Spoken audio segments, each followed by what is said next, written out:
de esta sección. Pusieron otra nota de Reforma en donde, de acuerdo a Presidencia, exagera el asunto de los contagios en niños y niñas por COVID-19, bajo esta narrativa de que no se reabran las escuelas, mientras en el mundo hay escuelas abiertas, bajo la lógica de que niños y niñas deben aprender y deben de socializar y deben de regresar con las medidas pertinentes, indispensables, deben regresar a las aulas.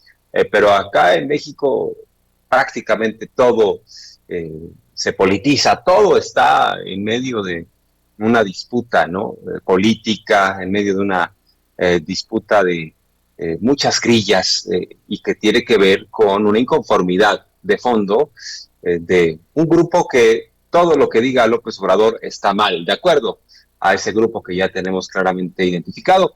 Pero vamos a escuchar parte de lo que se mencionó respecto a Reforma.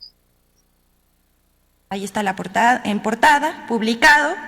El periódico Reforma publica en su primera plana de ayer, 17 de agosto, una nota con el título "Saturan por COVID hospitales infantiles". Reforma exagera información sobre 9 hospitales pediátricos y materno-infantiles para dar vuelo a una campaña desatada desde la semana pasada en medios de comunicación y redes sociales con el tema del supuesto riesgo que corren los niños con el regreso a clases y vemos a medios de comunicación, comentaristas y supuestos especialistas exagerando los contagios de menores por COVID-19, así como las hospitalizaciones y defunciones. Aunque cualquier muerte nos duele y nos solidarizamos con las familias que han perdido un ser querido, precisamos que la situación de los menores respecto a la pandemia no es como la pintan hoy los medios de comunicación y opinadores. Si tomamos en cuenta la información del IMSS, la institución de salud más importante del país, podemos tener una mejor perspectiva del tema. De 7,605 hospitalizados que había el día de ayer en todo el país, solo hay 128 menores de 19 años, es decir, apenas el 1.6% de los hospitalizados. En el caso de la Ciudad de México, de donde se ha difundido más información, había 1,019 hospitalizados en el IMSS, de los cuales apenas 17 personas son menores de 19 años, o sea, el 2%. Otro ejemplo es el Hospital Nacional de Pediatría.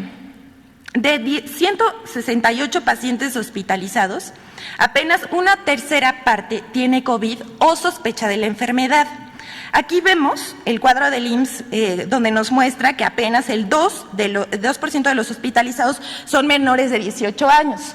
Vemos ahí la gráfica del pastel, que el 58% de los hospitalizados, esta gráfica es de ayer, tiene mayor a 50 años, 58%. Bueno, pues ahí está la respuesta de Presidencia y hay que decir que el regreso a clases está en marcha. Mañana dijo el presidente López Obrador que va a ir personal de la SEP y de la UNICEF a explicar el daño que se le está haciendo a la niñez con la ausencia de clases presenciales, porque claro, para proteger inicialmente se hizo este esfuerzo de un cierre, porque además se desconocía mucho de el impacto del virus. Entonces se dio el cierre, pero ya la circunstancia hoy en día, después de más de un año de estos cierres, es distinta. Maestros y maestras vacunados.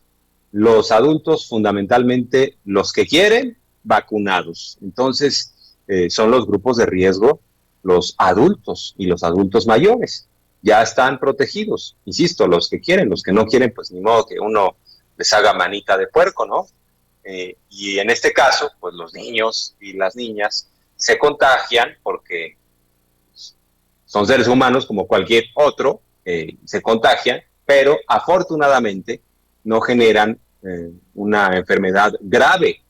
Y bueno, pues al final del día están con más riesgo en centros comerciales o en las playas, en las albercas, en los restaurantes, espacios que ya ocupan, es lo que dice la UNICEF y parte de lo que mañana se va a exponer nuevamente. Pero, por ejemplo, Reforma dice que hay incertidumbre, que hay confusión. Pues la confusión quizá la tiene Reforma.